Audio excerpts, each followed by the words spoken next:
අද අපි ඇවිල්ලා ඉන්නේ අපි කවුරුත් ආදරය කරන ආදරණීය රංගන ශිල්පියෙක් එක්ක කතා කරා. ඉතින් මේ දවස්වල අලුත් වැඩක් වෙනවා.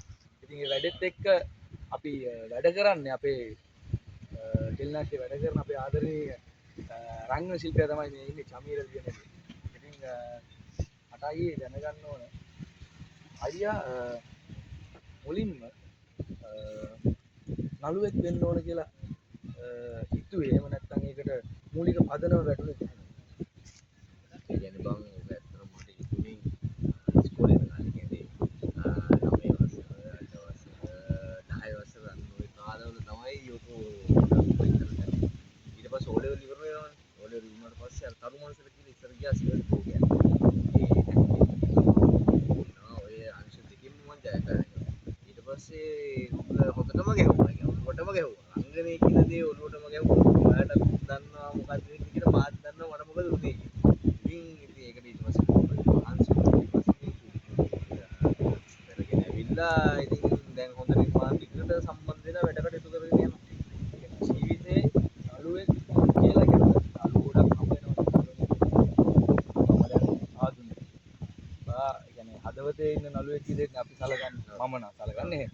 ඒතර ඔයාට මේ ශේෂ්ත්‍රය යනකොට මෙන්න මේ තමයි නළුවෙක් කියලා අර රියල් නළුවෙක් විදිහට හිතට වැදිච්ච නළුවෙක් ඉන්නවද අපේ ශේෂ්ත්‍රයේ හිටපු හරි දැන් ඉන්න හරි. මගේ සර් තමයි මහේන්ද්‍ර පෙරේරා. මම මහේන්ද්‍ර සර්ගේ ඇනිමේ ස්කූල් එකට ගිහලා තමයි ගොඩක් දේවල් මගේ ඇක්ටිං කරේ මම දාගන්නේ. මේ මහේන්ද්‍ර සර් මම ගොඩක් ආදරෙයි, ගොඩක් ආදරෙයි. මතක් කරනවා මේ ගමේස්. ඒ කියන්නේ ඒගොල්ලොන්ගෙන් ලබපු ගුරුහරුකම් නිසා තමයි අද චමීර ලියනගේ කියලා නළුවෙක් බිහිවුනේ. ඊට පස්සේ රංගනය ගැන මම හිතන්න ගත්තා. ඒගොල්ලෝ මාත් එක්ක හදලා දුන්නා. ඊට පස්සේ මම මේ පාත් ගියා.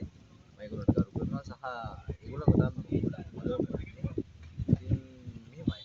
ආවවත්ව ෆලෝ කරනවට වඩා Tamanට පුළුවන් නම් මේක තමයි ඔබ රංගනයට කියන දේ රංගනය කියන දේ ඕන තරම් නිර්වචන තියෙනවා. පට්ටපල් පුරුවක් පට්ටපල් ඇත්තක් විදිහට රඟ දැක්වීම සහ ඉස්සරහට වෙන දෙයක් කිසිම දෙයක් දන්නේ නැහැ වගේ ගානට රංගපෑම් එක රංගනයට ගොඩක් නිර්වචන තියෙනවා. ඒ කියන්නේ එක නිර්වචනයක් කියලා නෑ. ඒ නිසා Tamanට පුළුවන් නම් රංගනේ Taman විසින් හොයාගෙන යන්න. අන්න එතන ජයග්‍රහණය තියෙනවා කියලා මට දැන් මට අවසාන වශයෙන් දැනගන්න ඕන අයියේ මොකක්ද සුපර් ටාස්ක් එක කියන්නේ. මෙන්න මෙහෙම තැනකට තමයි මම යන්න ඕනේ කියලා උත්තර තියෙනවා. ඒ කියන්නේ ඒ ගොඩක් ටාගට් එකක් තියෙනවා මට ටාගට් එකක් තියෙන්න ඕනේ කියලා මොකද මොනසෙක් විදිහට ඔය අන්නම ටාගට් එකක්. ඔව්. ඒක කියන්න බැරි නම් කමක් නැහැ. ටාගට් එකක්. අපි හරිනේ රංගනේ බේසි කියන එක සිනමා උසයි. ඒක ටාගට් එකක් තියෙනවා සිනමා වඩේකට චරිතකින් සම්බන්ධ වෙන්න. ඉතින් බලමු. සම්මානීය සිනමා නළුවෙක් වීම තමයි මගේ එකම අරමුණ. ඔව්. ඉතින් ඉත හොඳ නළුවෙක් එක්ක අපි අද දවසේ පොඩි කතා බහක් කරේ. ඉතින් ආය දවසක අපි මේ වගේ වැඩසටහනකින් හම්බෙමු. එහෙනම් ගිහින් එන්නම්. ජය වේවා. ජය වේවා. ජය වේවා.